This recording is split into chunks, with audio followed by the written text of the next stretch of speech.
The text message from my father glowed mockingly on my phone screen. Sarah's achievements celebration tonight. No failures allowed. Maybe next time when you've made something of yourself. I sat in my private office on the 50th floor of the Grand Wellington Hotel, the most exclusive luxury hotel in Manhattan, reading the message for the third time. The irony was exquisite. They were celebrating my sister Sarah's promotion to senior VP at Morgan Stanley in my hotel, specifically in the Wellington's Crown Ballroom, while explicitly banning me from attending. Ms. Mitchell. My assistant Jennifer's voice came through the intercom. The final inspection of the Crown Ballroom is complete. Everything is set for tonight's event. The slight pause conveyed her understanding of the situation. Thank you, Jennifer. And the special arrangements we discussed. All in place. Security has been briefed and the ownership reveal is scheduled for 9 p.m. sharp. I swiveled in my chair, taking in the panoramic view of Manhattan. 8 years ago, when I told my family I was leaving banking to start a hotel management company, their reaction had been swift and brutal. Hotels are for people who can't handle real business, my father had sneered. Your sister Sarah understands where true success lies, in finance, in numbers that matter. What they didn't know was that I'd taken my inheritance, a mere fraction of what Sarah received, and turned it into an empire. The Mitchell Hotel Group now owned 37 luxury properties worldwide, with the Grand Wellington as its crown jewel. All operated under a parent company name they'd never bothered to investigate. My phone buzzed again.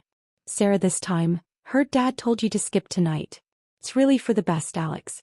Wouldn't want you embarrassing the family in front of my Morgan Stanley colleagues. Still at that little hotel management job. I glanced at the latest Forbes article on my desk. Mystery hotel mogul revolutionizes luxury industry.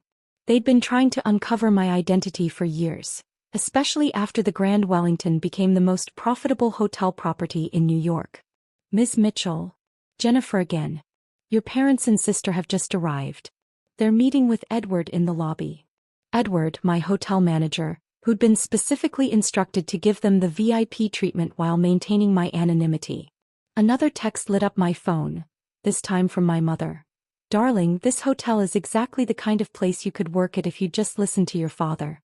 The manager seems very successful. I stood up, smoothing down my Chanel suit. Through the security feeds, I watched my family being escorted to the Crown Ballroom. Sarah, resplendent in what she probably thought was an exclusive designer dress. I owned 3 of the same design. My father in his standard power suit, and my mother dripping with jewelry that cost less than my watch. Your sister's quite impressed with herself. Edward's message popped up. She just informed me that her Morgan Stanley salary could probably buy this hotel. I checked the time, 7:30 p.m. The celebration would begin at 8 o'clock, with Sarah undoubtedly making a grand speech about success and family legacy. The ownership reveal was scheduled for 9 p.m., right after her big moment. Walking to my private elevator, I remembered the day I'd bought this hotel. It had been right after Sarah's last promotion party, where she told everyone I was still finding myself, while she was building an empire. The next day, I'd acquired the Grand Wellington for $400 million cash, then spent another $200 million renovating it into Manhattan's most exclusive address. Jennifer. I called as I reached the security center. Please make sure all cameras are recording. I want to preserve every moment of tonight. The security feeds showed the Crown Ballroom filling with guests, banking executives, finance moguls, all there to celebrate Sarah Mitchell, the successful daughter. They had no idea they were in my house, drinking my wine, eating my food. My father was holding court near the main table, probably telling everyone how he'd guided Sarah to success while lamenting his younger daughter's poor choices. Sarah flitted between groups, basking in admiration, occasionally glancing at her phone to send me another condescending message. The manager says this is the most exclusive hotel in Manhattan, my mother texted. Imagine if you'd worked hard like Sarah. You could have at least been on the staff here. I watched through the cameras as Edward approached their table, playing his role perfectly. Ms. Mitchell, he addressed Sarah. On behalf of the hotel, congratulations on your promotion. Thank you, Sarah preened. Though I'm surprised the owner isn't here to greet us personally. Don't they understand who we are? Edward's response was perfectly practiced. The owner is very selective about their appearances. But I assure you they're quite aware of tonight's event. My father jumped in, ever the banker. Speaking of the owner, there are rumors about a possible acquisition. Morgan Stanley might be interested. I checked the time again, 8:15 p.m. Sarah would be starting her speech soon, completely unaware that in less than an hour her perfect celebration would turn into something very different. Ms. Mitchell. Jennifer appeared at my side. The documents are ready. At 9 p.m., every screen in the ballroom will display the ownership records. Security is prepared for any reaction. I nodded, watching my family bask in their perceived superiority. 8 years of their condescension, their dismissal, their absolute certainty that Sarah's path was the only path to success. 8 years of building something extraordinary while they thought I was failing. It's time, I said, starting toward the private entrance to the ballroom. Let's show them what failure really looks like. Sarah's voice filled the Crown Ballroom, echoing off Italian marble walls that I'd personally selected during the hotel's renovation. Success, she was saying, comes from understanding where true value lies. Some people, she paused meaningfully, waste their time on frivolous ventures. But I chose the path of real achievement. From my hidden observation point behind the ballroom's two-way mirror, I watched the assembled crowd of banking elites nodding in appreciation. The Mitchell family's preferred audience. All tailored suits, designer dresses and inherited wealth. Speaking of achievement, my father interrupted, standing to join Sarah at the podium, let me tell you about my daughter's latest triumph. Sarah just closed a $2 billion merger deal. The crowd applauded. Through my earpiece I heard Jennifer snort. Should we tell them about your $3 billion acquisition in Dubai last week? Not yet, I murmured, watching Sarah bask in the adoration. Time check. 8:40 p.m. 20 minutes until showtime. My phone buzzed with another text from my mother. The ballroom is exquisite, Alexandra. Sarah says she might buy the hotel through Morgan Stanley. Imagine, your sister could be your boss. Wouldn't that be lovely? I smiled, remembering the acquisition offer Morgan Stanley had submitted last month. I'd had Jennifer send back a one-word response. No. Sarah had apparently spent weeks trying to figure out why her guaranteed deal had been rejected without even a meeting. Ms. Mitchell, Edward's voice came through my earpiece. Your sister is now telling everyone how she plans to modernize the hotel once Morgan Stanley acquires it. Her first plan is to fire me for not being prestigious enough as a manager. I watched Sarah gesture dramatically, her new Cartier bracelet catching the light. The same bracelet I'd seen her admiring in their catalog last month. The one I owned in every available style. When I take over this property, Sarah was telling a group of admiring bankers, we'll bring in real luxury. None of this nouveau riche nonsense.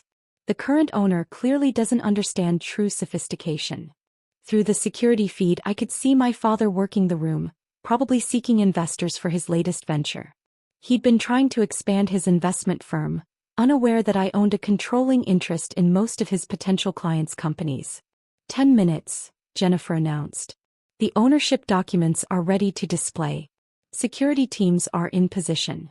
I straightened my Bulgari necklace, a one-of-a-kind piece that Sarah had tried and failed to acquire last year. The jewelry house had been quite clear. The piece had already been sold to their most valued client. And of course, Sarah's voice rose again, success is about family legacy. Though some family members, she smiled condescendingly, need to learn that the hard way. My father raised his champagne glass. To Sarah, the daughter who understood that real success comes from following tradition. The crowd echoed his toast, crystal glasses catching the light from chandeliers I'd had imported from Venice. Each one cost more than Sarah's annual bonus. 5 minutes, Jennifer whispered. I watched my mother join Sarah at the podium, both of them the picture of satisfied superiority. We always knew Sarah would achieve greatness, my mother gushed. It's in our blood. Well, most of our blood. The subtle dig made several guests chuckle. 8 years of these jokes, these dismissive comments, these absolute certainties about what success should look like. 2 minutes, Jennifer announced. Servers are in position with the special champagne delivery. Yes, the champagne. Bottles of Chateau Lafite Rothschild 1869, $230,000 each. Sarah had once bragged about tasting it at a client dinner. I'd bought the remaining world supply last year. And now, Sarah was saying, I'd like to make a special announcement. Morgan Stanley isn't just interested in this hotel. We're planning to acquire the entire hotel group. The crowd murmured appreciatively. My father beamed with pride. My mother dabbed at her eyes with an embroidered handkerchief. 30 seconds, Jennifer said. All screens ready. I stepped out of my observation point and moved to the ballroom's private entrance. Through the door I could hear Sarah continuing her speech. So let me be the first to welcome you all to the future home of Mitchell Financial's new hospitality division. 10 seconds, Jennifer counted down. 9, 8. I thought about all the times they'd told me I was wasting my potential, all the family events where they'd seated me at the children's table, all the condescending advice about real business. 3, 1. Every screen in the ballroom flickered to life. The hotel's ownership documents appeared, along with my Forbes cover photo and the headline, Alexandra Mitchell, the billion-dollar hotel queen. The champagne glass in Sarah's hand crashed to the floor. Security, I said into my earpiece, please open the doors. It was time to welcome my family to my hotel. The double doors swung open with practiced precision as I entered the Crown Ballroom. The silence was absolute, broken only by the soft clicking of my Louboutin heels against marble floors. Every screen in the ballroom displayed my empire. 37 luxury hotels, $12.8 billion in assets, and a network of properties that spanned 5 continents. Sarah stood frozen at the podium, her triumphant speech forgotten. Our father's face had turned an interesting shade of gray as his eyes darted between me and the financial figures displayed above. Mother's hand clutched her pearls. The ones she told me were old family heirlooms, but I knew were recent purchases from a mid-range jeweler. Ladies and gentlemen, I announced, my voice carrying across the stunned room, welcome to the Grand Wellington. My name is Alexandra Mitchell, and contrary to recent statements, this hotel is not for sale. Edward stepped forward, no longer playing the role of deferential manager. Shall we serve the special reserve now, Ms. Mitchell? Please do. I watched as servers emerged with the Chateau Lafite Rothschild 1869. I believe my sister is familiar with this particular vintage. Though last time, you only had a small taste, didn't you, Sarah? Sarah's mouth opened and closed soundlessly. The Morgan Stanley executives around her had backed away slightly, suddenly uncertain about their relationship with the Mitchell family. Alexandra, my father finally found his voice, though it trembled slightly. Why didn't you tell us? Tell you. I moved closer, accepting a glass of the priceless wine. Like when I told you about my business plan 8 years ago. When you said, and I quote, hotels are for people who can't handle real money? The screens shifted to show my company's growth charts. A steady upward climb that made Morgan Stanley's performance look stagnant in comparison. Sarah's recent $2 billion merger deal was dwarfed by my latest acquisitions. Or perhaps, I continued, I should have mentioned it last Christmas, when you seated me at the children's table because Sarah's banking friends needed the main table? That's not, we didn't. My mother stammered.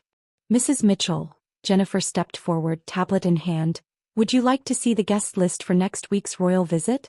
Your daughter has hosted 3 monarchs this year alone. The ballroom had become uncommonly warm. Banking executives who'd been laughing at Sarah's jokes minutes ago were now trying to catch my eye, their business cards appearing as if by magic. The merger deal, Sarah suddenly blurted out.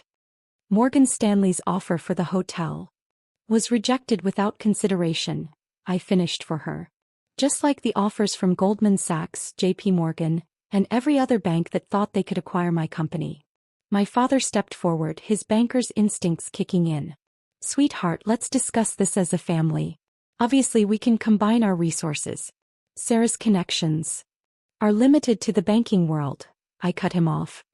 While I own controlling interests in tech companies, shipping lines, and yes, several private banks, including, I believe, the one holding your mortgage, father. The color drained from his face.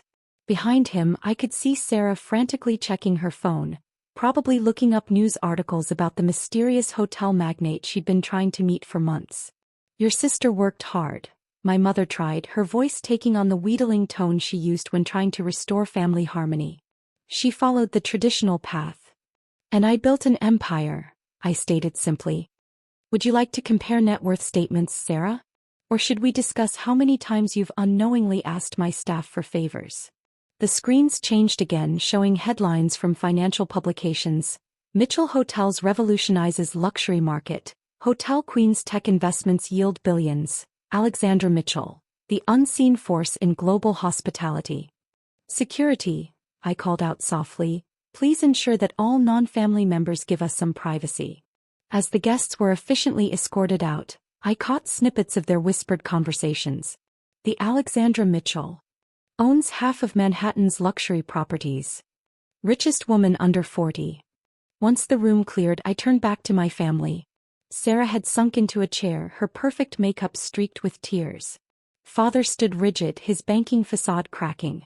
Mother kept glancing at my jewelry, finally recognizing pieces she'd seen in exclusive catalogs. The party's over, I announced. Though I believe we have some family business to discuss. Alexandra, please, Sarah found her voice. We can work together. Morgan Stanley would love to. To what? I interrupted. To have access to the luxury properties you've been trying to book for client events? The ones that mysteriously were always fully reserved when you called. Jennifer appeared with a folder. Ms. Mitchell, the documents showing your family's financial status over the past 8 years. Including all attempted bookings, rejected reservation requests, and that interesting incident when your sister tried to use a fake name to get a suite last Christmas. Sarah flushed. She tried to book the presidential suite for a client meeting, using her married name, unaware that I personally approved all high-profile reservations. So, I settled into what Sarah had dubbed the throne chair during her speech. Shall we discuss the future? Your future specifically in relation to my properties. We're family, my father said weakly.